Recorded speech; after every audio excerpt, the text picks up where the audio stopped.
Welcome to At the Joint Radio. I'm your host, Jimmy Mack, on KKRN 88.5 FM Bella Vista Round Mountain and streaming online at kkrn.org. On tonight's show, we welcome NorCal singer-songwriter Mumblefinger. It's so good to have you here at the Joint. Thank you, Jimmy. Well, what I'd like to do is go straight into a track.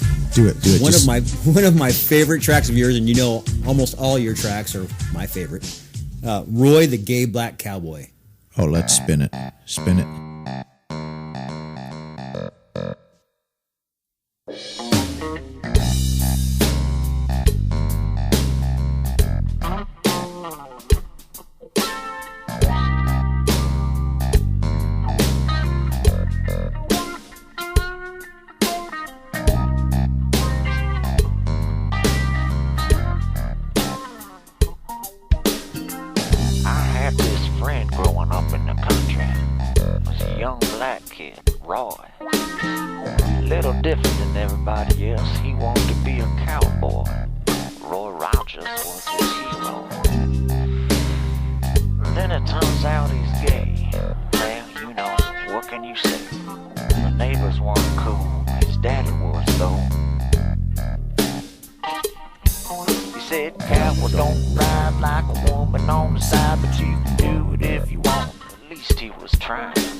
As I said, one of my favorite tracks. Thank you, sir. I mean, one of my favorite tracks of all time. It took a lot of guts to play that song. Well, I had permission. That's good. I had permission from the producer, and he said, yeah, man, you know, we got to put it out there. So Tell me about how that song came to fruition, or how you started writing that song. Is it just something that dropped into your head, or did something inspire it? Actually, most songs do just drop into my head, but that one was very loosely based on a buddy of mine when I lived in East Palo Alto in the San Francisco Bay Area. I won't mention his name, but he was a skinny little gay black guy who was adopted and lived in Alaska for most of his life. Wow. So, you know, he was never lynched or anything like that, but he caught a lot of grief up there, man. It's a lot of racism and bigotry against, and he was openly gay. You know, you could spot this cat a mile away. You know, that dude's gay.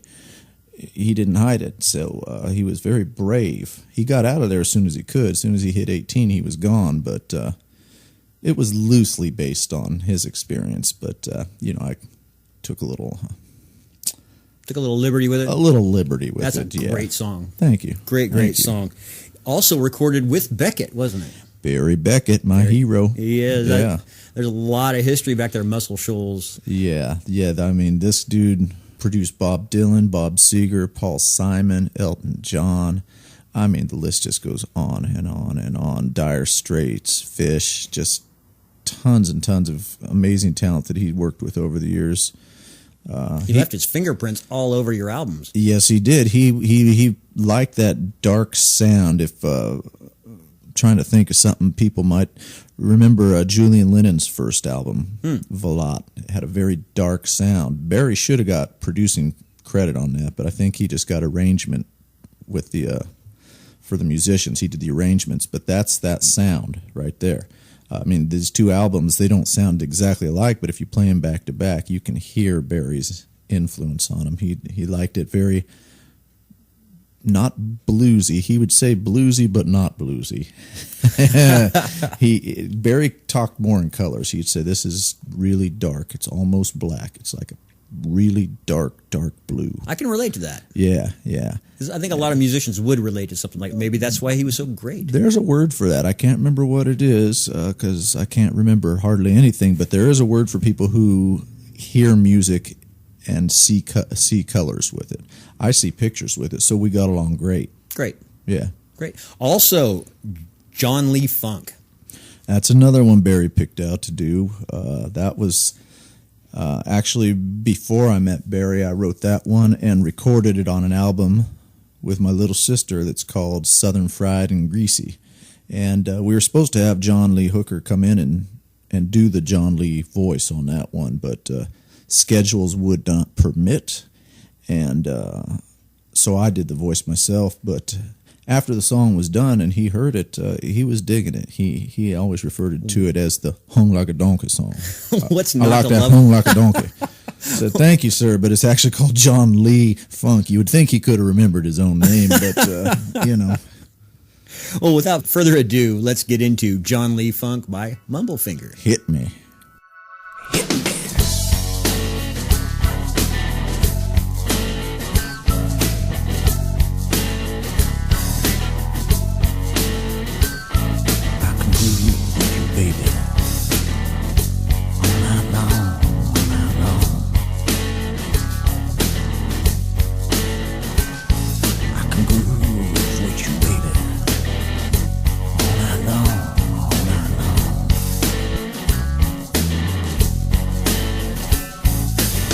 Like a fool up a dead creek.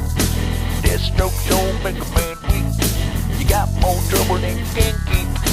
Chicken neck on you a good geek. You a good geek. Movement.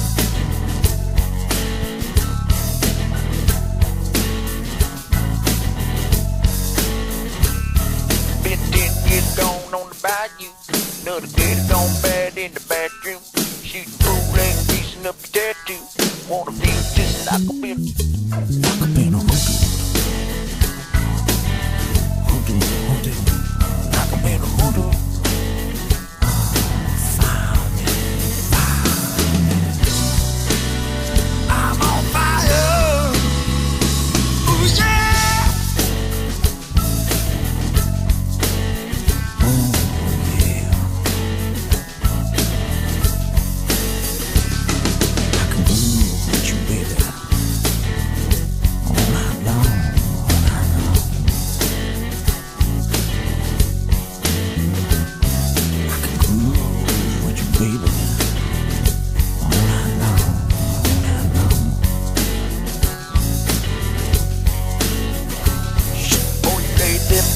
like a honky.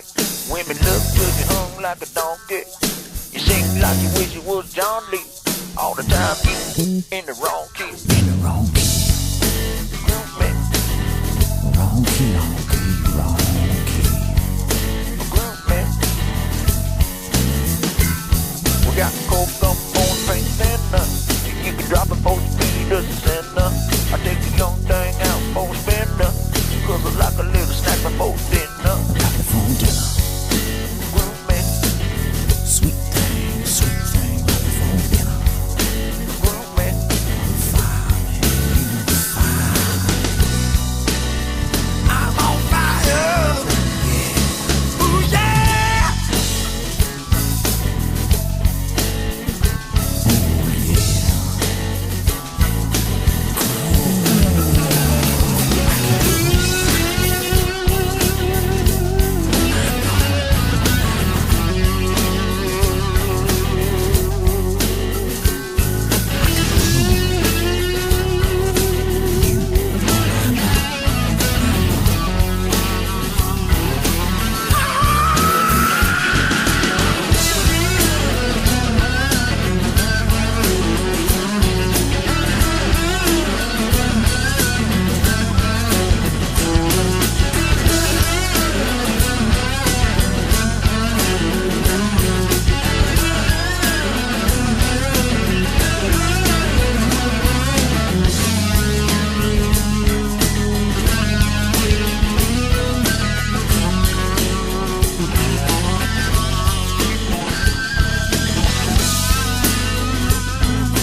Very, very nice, Brian. You never cease to amaze me. Thank you, sir. I mean, I can't put it in a genre. I can't. It's country. It's funk. It's rock and roll. It's Yeah. all of the above and then more. It's everything I grew up on. Is that what it is? That's what it is. There's no one influence. From my earliest memories, it's always been about music. My parents played a lot of folk music and Delta blues in the house. I grew up listening to Sonny Terry and Brownie McGee, Mississippi John Hurt, Joan nice. Baez, Bob Dylan, and through my brothers, Beatles, Hendrix, Janis, all the biggies and not so biggies, and everything you hear. Hopefully, if you're a certain kind of musician, you're hopefully a sponge, because that's what we all are. And then you let the good stuff that you've soaked up ooze out. And maybe later, little sponges will come along and pick up some of your ooze and ooze Hopefully. it out their own. Hopefully. And hopefully you can put your own spin to it.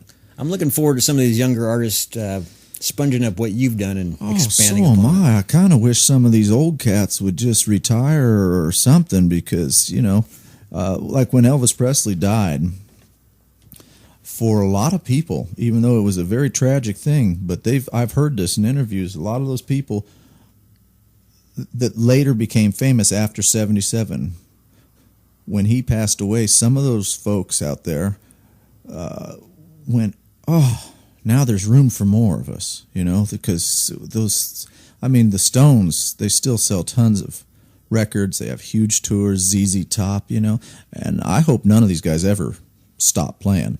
But No. the thing I'm getting to is there's so many of those great guys who we've listened to our whole lives are still making music. Thank goodness they're doing it. But man, there's not a lot of room for the rest of us. I don't know, man. By my count, you've got over 1,000 songs, my friend. Well over 1,000, Well sure. over 1,000, yeah. By my count. I can't keep up with them. So hopefully one of these days somebody's going to recognize that I do have a lot of songs, and that I had, Barry Beckett thinking I was the cat's meow. So maybe that would hold some sort of credit with people that it's good stuff or can be hammered into good stuff. And if there's got to be bands out there or singers out there who don't have good originals, and if they need them, for God's sakes, get a hold of me, because I cannot keep up with it. Mumblefinger.com. Mumblefinger.com. Tons of songs on the site, but also just tons of songs. I have them in binders, and they're all on my computer and on discs, and I just I cannot keep up. And great music, I have to say, and I'm not just saying this because you're sitting here in the studio. Yeah, I am, well, I got a hold of you because I am myself a musician, and I fell in love with your music, and I got a hold of you and said, look, we got to make some music, my friend. Yes, we did. And we did. And we did. And we did. Yeah. We got to do some of my music, excuse me. Yeah. But, yeah, I don't know how you keep up with the deep well of music that you have. I don't keep up with it. I can't. I'm backlogged so far. The albums that you're holding in your hand now, I think I finished those songs 2 years ago, at least. But I write them and then I record them, and recording takes much longer for me than writing.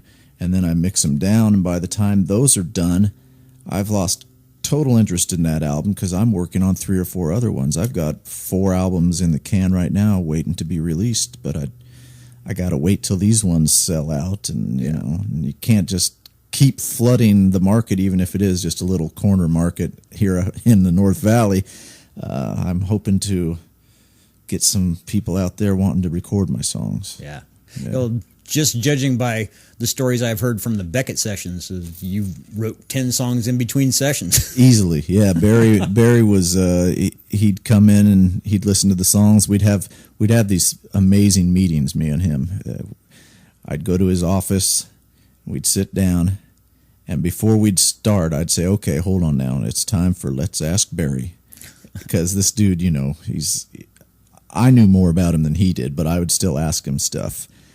Say, what was it like to record with Bob Seger, and who was the nicest person you ever recorded with, and just little things like that. And he told me stories, some of which I could never repeat as long as those people are alive, and so are their kids, because it's their own private business. But and he knew it would never go past my ears.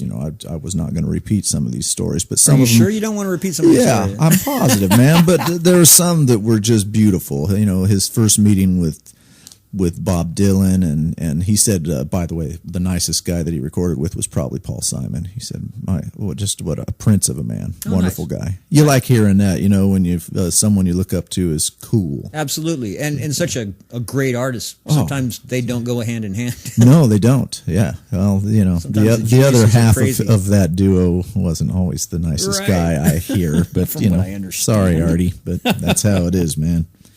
Let's talk about Stuck in L.A., this next track. Stuck in L.A. Stuck in L.A. was just a ditty, man. It was just a cool little groove I had in my head. I wrote it down quickly. The words just flowed out. There's no story behind it. I've not even really been to L.A. more than a handful of times. I can't say I hate it, but it sounded good in my head. So But you wouldn't want to get stuck there. I would. Well, not according to that song. No. Here it is. Mumblefinger, Stuck in L.A.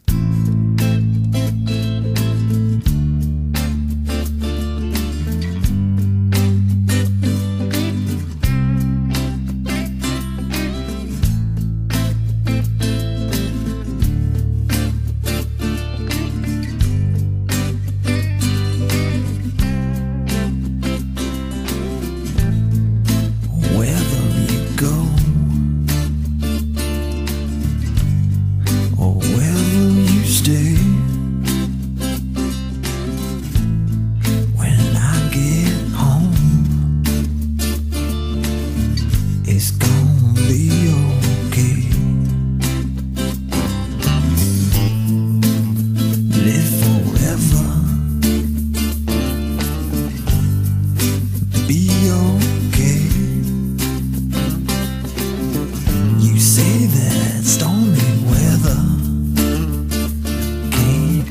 reach you if you down in LA.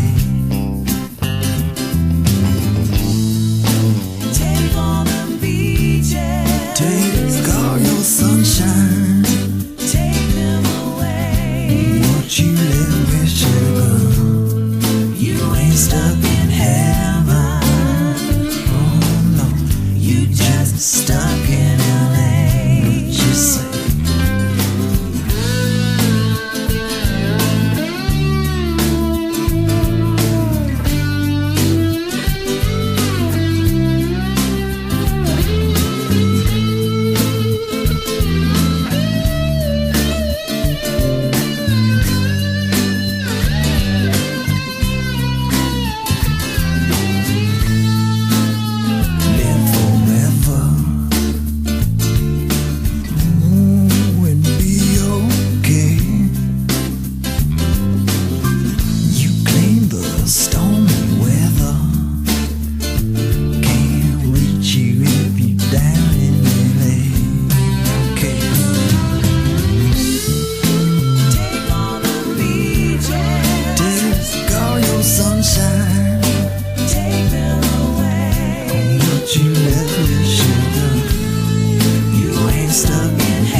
Funky, Stuck in LA. Tell me about those bit of- background vocals. A little stank in that one. That was done by this beautiful, beautiful person, beautiful woman, Trez. I met her in Nashville. She used to sing with a buddy of mine in this Soul Review. And I hired her to come out and do these songs. I think she sang on 3 different songs on the Beckett sessions, and Stuck in LA was, I just thought, well, this woman is so great, and she's always singing backup for people. We've got to feature her a little bit on this one, so she does 3 tracks on that, and just wailing away at the end, and I'm tickling her voice with the slide guitar, and that was a beautiful thing. And last I heard, she was singing backup for Brooks and Dunn. They should be opening for her. She could have stood on her own. Oh, this woman obviously, has got so much soul. Very nice. I hate to keep moving forward. I don't hate to keep. No, you moving have to forward, move but I forward, wanna or hear you're just going to drown, here's brother. You more got to move music. forward. Last Train to Memphis. Last Train to Memphis. Let's just run this song, man. Okay. Let's talk about it afterward. I'm itching to hear it. Last Train to Memphis. You can catch all Mumblefinger songs at www.mumblefinger.com.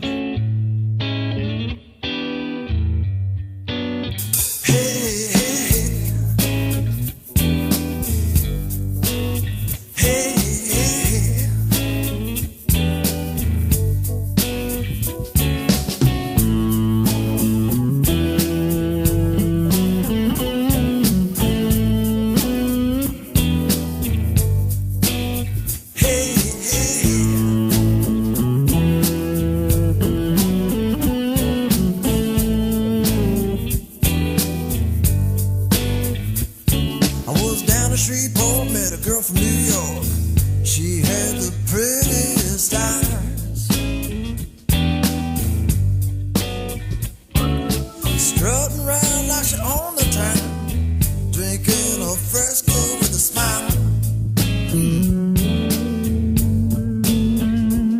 She had white bell bottoms and a tight t-shirt, a Union flag on parade.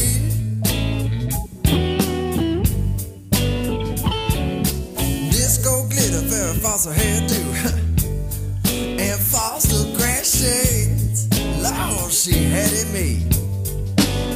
She took the last train to Memphis.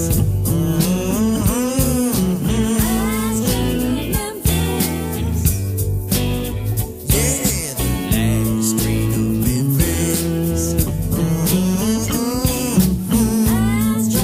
Memphis. We got a yellow cup mirror with an 8-track tape. Bob Seger blasting in the back with well, we drove all over hell and gone and swore we'd never look back. That's right, baby, night moves. And it's somewhere down in a desert town where the sky's always blue.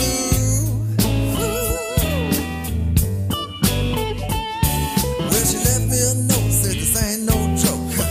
I'm gonna really miss you. Lord, was I blue. She took the last train to Memphis.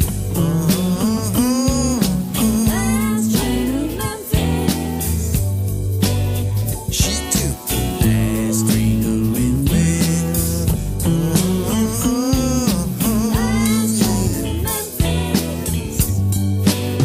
Won't take the ride.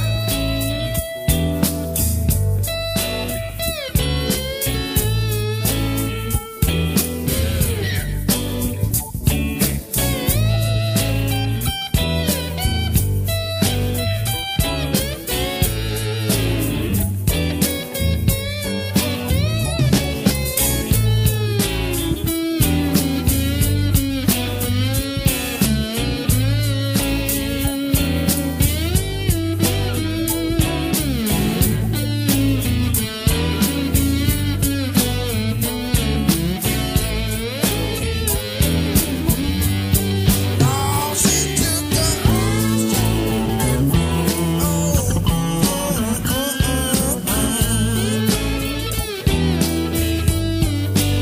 she gon' take the oh, shit.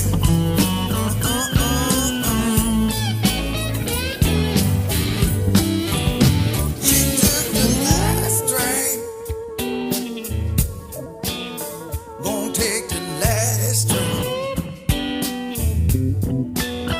She took the last train. Ooh, last train. Wow.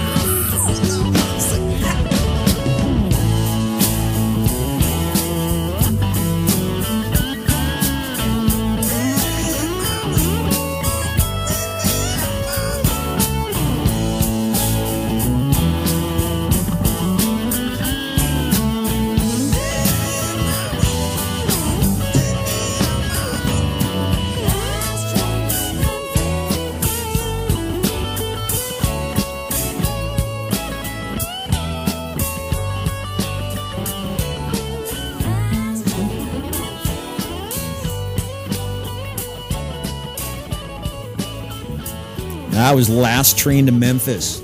Yeah, I do remember writing that one. That was just a jam. It was me and some guys down in San Jose at this funky studio called the Birdcage. And, or was it the Bird Nest? I don't remember. Bird something. And I just started playing these chords over and over, and we started jamming with them. And I started reading I had a list of songs in front of me, so I just started singing the titles of the songs over and over, and then in the chorus I kept singing Last Train to Memphis, and that was it. From a jam to later a song, I just fleshed out the lyrics that night and recorded it the next day, I believe. Very nice. Huh? Very nice. Yeah, you know, on your guitar work is outstanding to me. Thank you, sir. I can hear the feeling. I can not only do I hear the chops, which you play flawlessly, but then I hear the feeling on top of it. And those are also two things that don't necessarily always go hand in hand, but you've mastered that. That is true about a lot of players that people do admire who are so precise and so good. And I'm not putting them down, but Steve Vai or Satriani, and Technical. They're very technical and they're very good at what they do. But that doesn't move me like an Elvin Bishop solo will, right? Or Keith Richards ripping something in half and throwing it on the floor and stomping on it. It's the stuff I like has feel, and so there's people who influence you as a guitarist, like Jeff Beck, David Gilmour, Robin Trower, George Harrison, all these guys. They've heavy influences on me, but that doesn't mean I sound like them. It just means that they influence me to try to better myself as a player. I hear them and I want to play like them, but it comes out sounding probably what I hear more from people is I sound a little bit more like Robin Trower or Billy Gibbons, and hey, I'll take that very any soulful day. Players, because whatever you play, like Eric Clapton says, I'll try to play a Freddie King song, but it's still going to sound like me, right? So that's the same thing. I think I'm wailing away and doing some Jeff Beck stuff, but what it comes out is it's mumble. Good. Good. Yeah, I'm glad. Yeah, me too. What the hey? It's the slide thing that is the weirdest one, because as a slide player, most people are heavily influenced by obviously Duane Allman, but that's not the thing for me. I mean, definitely you can't help but playing some of Duane's riffs, which are basically Elmore James riffs, but he really fancied him up and kicked butt on those. But as a slide player, I would love to play like George Harrison, but that was his soul, and his soul is not my soul. And so what comes out of me, if anyone's familiar with Foghat, they'll hear that more than anyone else. I sound more like Rod the Bottle Price than anyone I can think of. And I'm not saying I'm even in the same ballpark as him. He was fantastic, but that's the guy, when I'm playing on stage, that's the one I feel. And it shines through. That's not a parallel I've drawn, but I can hear that now. Yeah. You brought that out.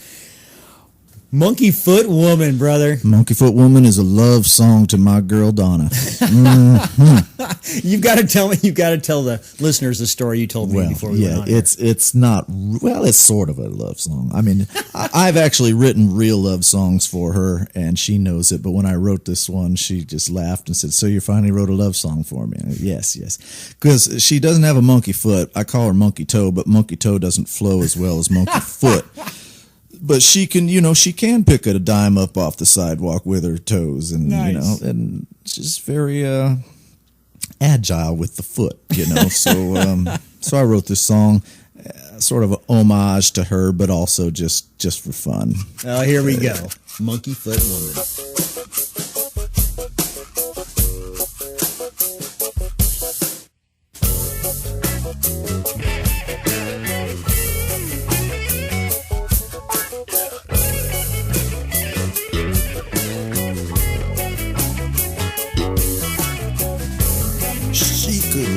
Joint with her toes, but you didn't want to smoke one of those.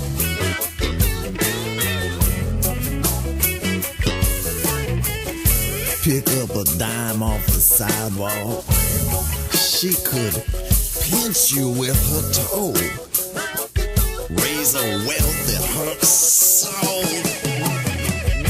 good. Hang from a limb, but keep her toenails trimmed. She sure was pretty though, especially without her clothes. But maybe keep the socks on. Maybe keep the socks on.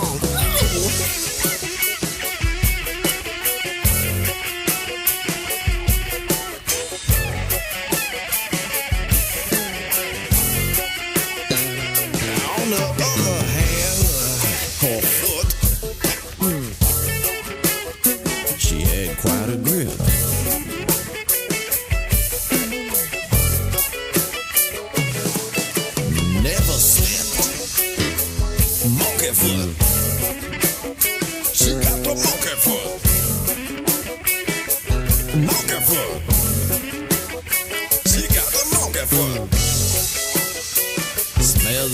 little nasty though. You can't blame that on the dog. Monkey foot woman. You know she could tie a shoe.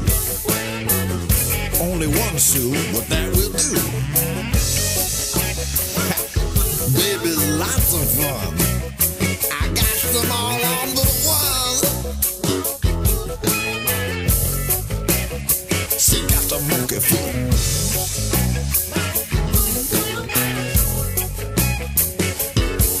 That woman.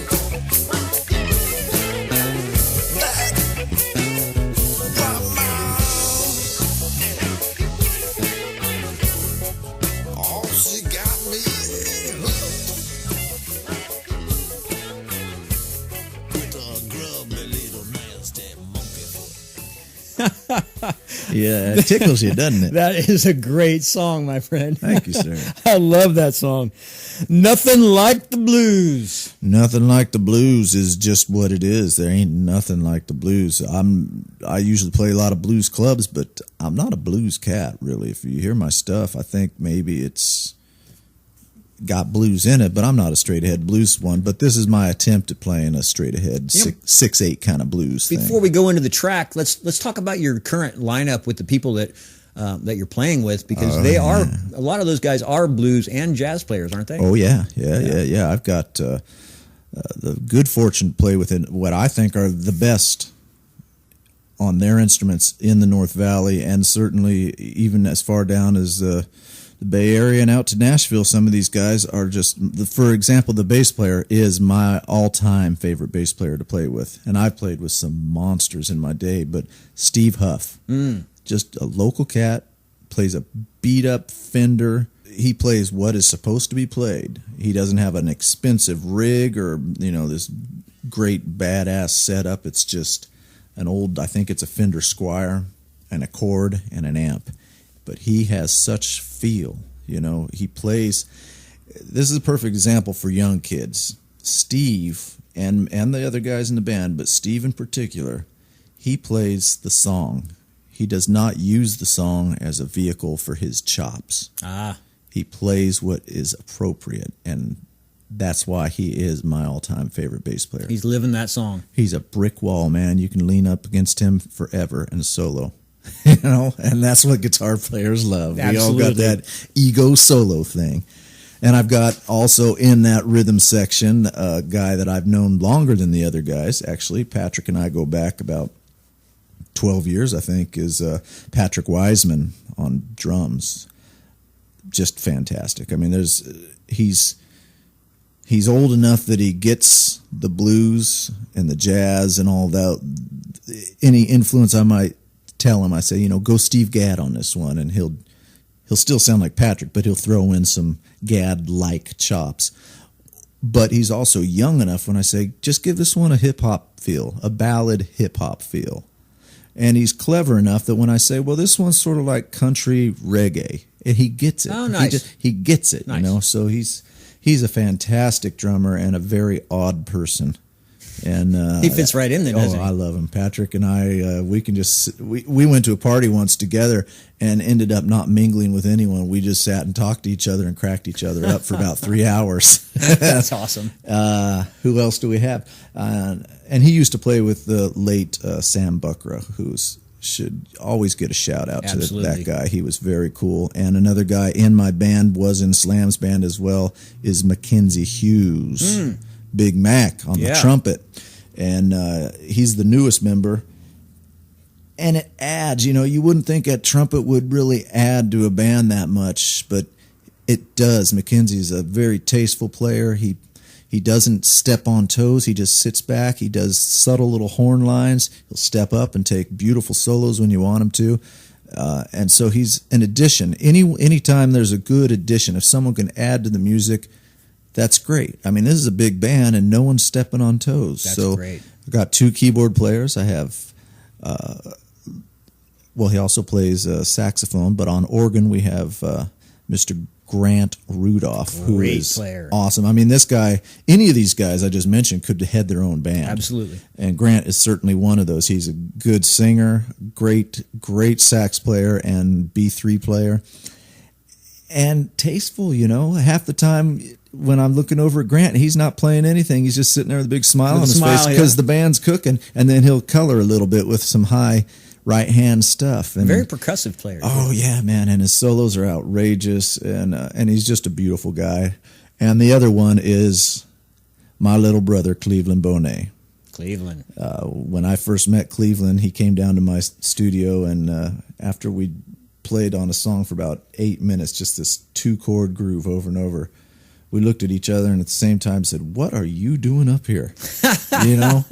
Yeah, Cleveland is the piano player. This is the place to be. What are you talking about? Yeah. Well, it's hope we're trying to make that happen. But, that's right. But Cleveland he's the jazzy one in the group compared to everybody else. He and Patrick can probably take more jazz than the rest of us, but I dabble in it. But Cleveland is a bad dude, and the refreshing thing about him, as opposed to Steve or Grant, if I tell Steve or Grant we're looking for a groove like an old Spencer Davis group or Traffic or something like that, they get it. I mentioned that to Cleveland. He doesn't know who I'm talking about, because he's so much younger than everybody, and he doesn't know his history as well, which I am rectifying. I am schooling the young man on his history, the music history, but mostly he's, into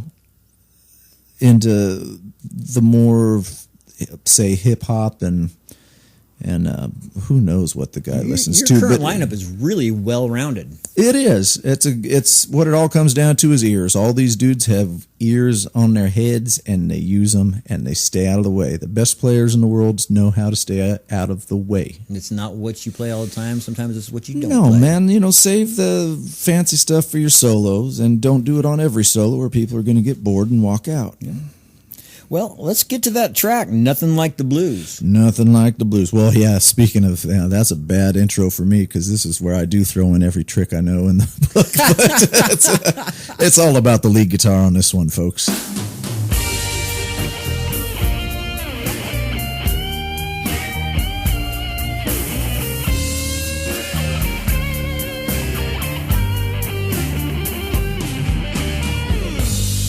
Tip your hat.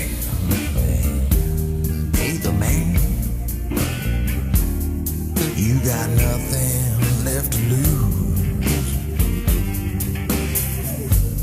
Save some grace and show a little taste. Go on and choose your best move. There's a reason I do what I do, 'cause there ain't nothing like the blues.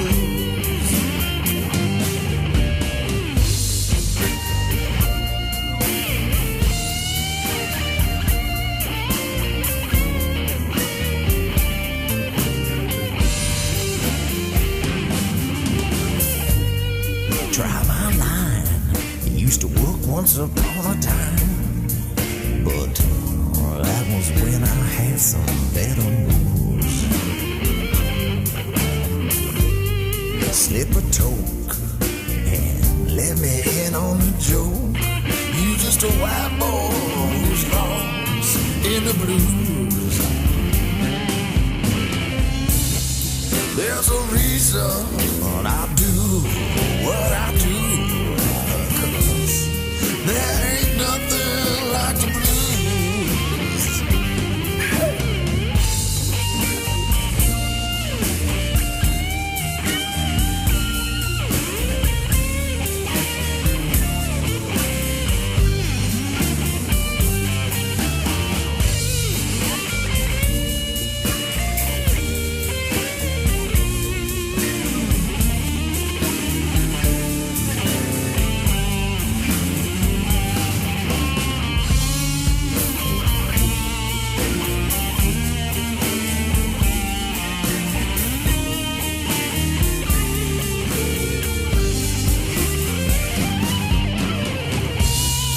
There's a reason I do what I do.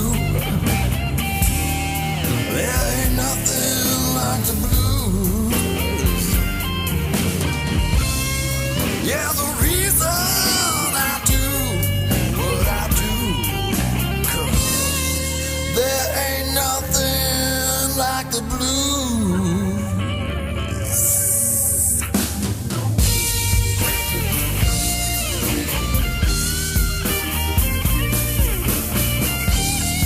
There ain't nothing like the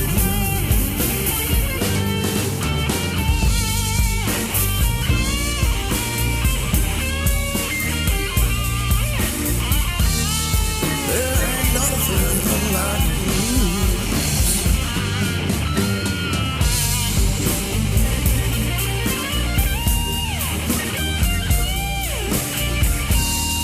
There ain't nothing like the blues.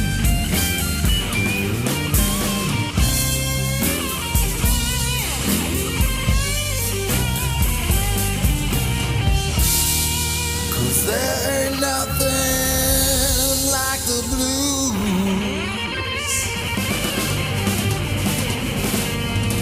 All right. That was Nothing Like the Blues. Very nice, Mumblefinger. Thank you. Very, very nice. So I notice your new sets are more peppered with cover tunes. Yes, they are. They are peppered with cover tunes. That's when I was younger. I played as Mumblefinger. I had a big band just like I have now with a horn section and backing vocals and all that. But we only played original tunes. The only song we did that was a cover was "You Make Me Feel Like Dancing" by Leo Sayer. Yeah. Which, when I sing is more like Dr. John doing Leo Sayer doing the Rolling Stones. Oh, I can hear that. So that was the only cover tune we would do, and you get people, and we were gigging a lot actually for an original band. We were playing 3-4 times a week in the Bay Area, the San Francisco Bay Area, and that's I might say a bit impressive, really. I Sure. mean, it wasn't all weekends. Sometimes we were playing Wednesdays and Thursday nights, but we were playing. But people would always come up and say, "Would you?" The dreaded, "Would you play Mustang Sally?" And I was younger then and a little more brash, I guess, and I would say no. Go home and listen to it because we're not going to do it better than Wilson Pickett. And I don't want a bunch of drunken girls up on stage singing "Ride, Sally, Ride." I was real obstinate and a little, egotistical about that then. You either like my music or piss off. So what changed? I got older and smarter, man, and mellower. And I stopped drinking. And maybe that had something to do with it, Maybe too. started catering to the audience. Yeah, and plus I decided long ago that if you can't do it as good as the original or better, then do it different. So when we do a cover tune, we do the Beatles Come Together. It sounds nothing like the Beatles. It's total funk.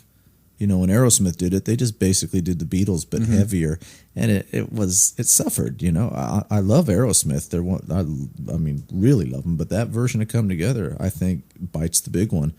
The Beatles just killed that tune. So why do it like them? So I did it as a funk thing. When we do "Sympathy for the Devil" by the Stones, we do it as a disco or a ballad. We've done it as a ballad too, and I'll take a great song like "I'd Love to Change the World" by 10 Years After, and we do that as reggae. Or Willie Nelson doing that great Fred Rose song, "Blue Eyes Crying in the Rain." We do that as a reggae song. Nice. So that's the idea is when we do a cover, people recognize it once we're about halfway into it. They go, "Oh, I love this song."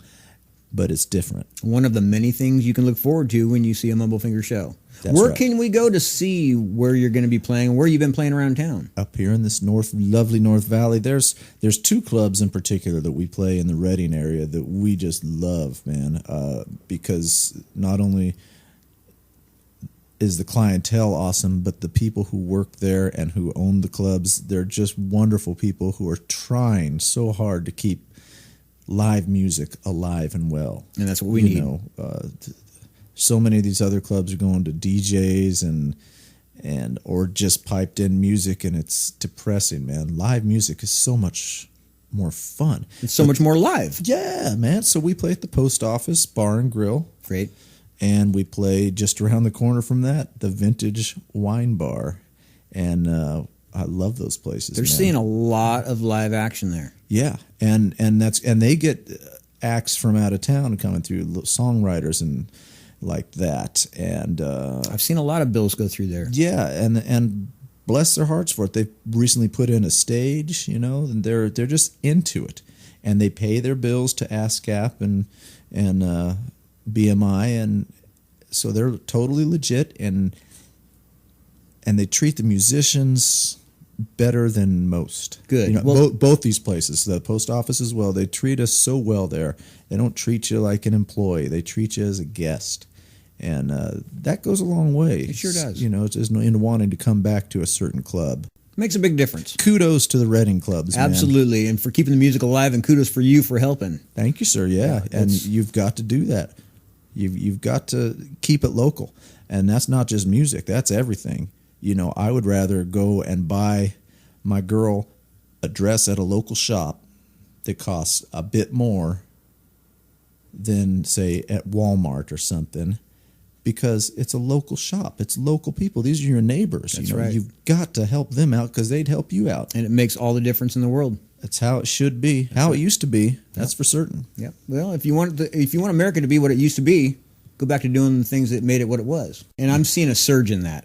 I really am. I'm seeing a lot of local promoters are just being tenacious about getting local acts in, promoting these local acts, where before the local people weren't getting any play at all. Oh, we couldn't even get gigs opening for people who coming through town. Right. I love your music. I have to say, Mumblefinger, thank you so much for being here tonight. It's always a pleasure, Jimmy. All right, one more time, Mumblefinger. Where can we find your music? Mumblefinger.com. Mumblefinger.com. And you also you keep your schedule up to date there, right?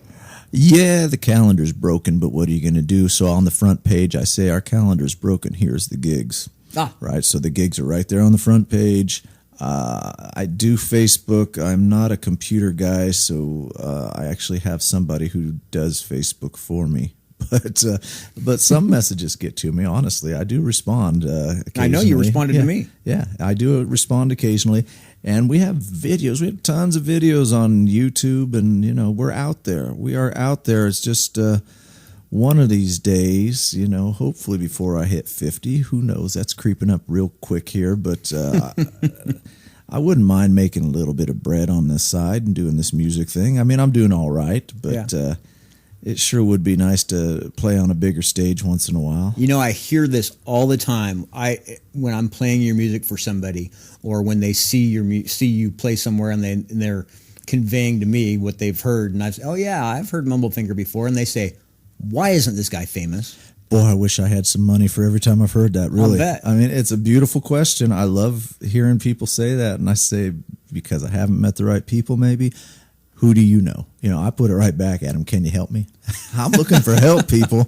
If you know somebody, hey, I'll take you along with you. I'll give you a fair cut. NorCal resident Mumblefinger, get hip to his music, hip your friends, go see some live shows, keep this local music scene alive. Mumblefinger, thanks for being in the studio tonight. Jimmy, you are welcome. Always my pleasure to see you and hear you. And thanks to our listeners tonight for tuning in to At the Joint Radio here on KKRN Public Supported Radio. We wouldn't be here without our volunteers or without the support of listeners like you. You can hear us at 88.5 on your FM dial or streaming live at kkrn.org. Connect with KKRN and At the Joint Radio on Facebook. Now we're going to leave you with a couple of tracks from NorCal artists The Vandalins, who can also be found on Facebook. I'm your host, Jimmy Mack, saying support your community and keep your music local. Good night, everybody.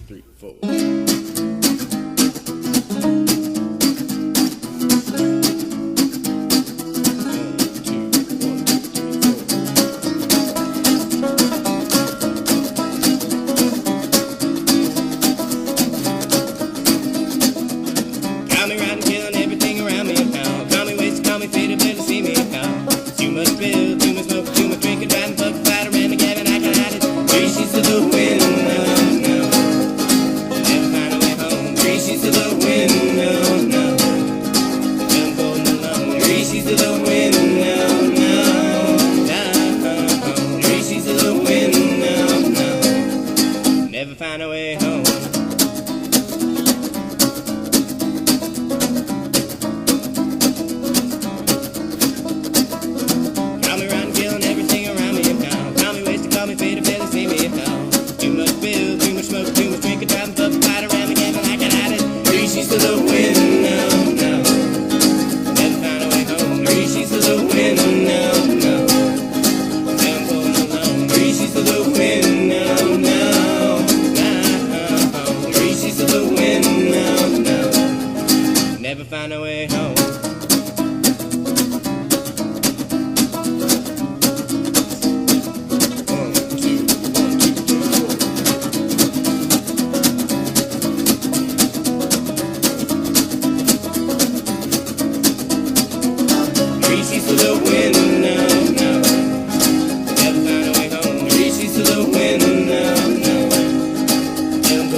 find a way home.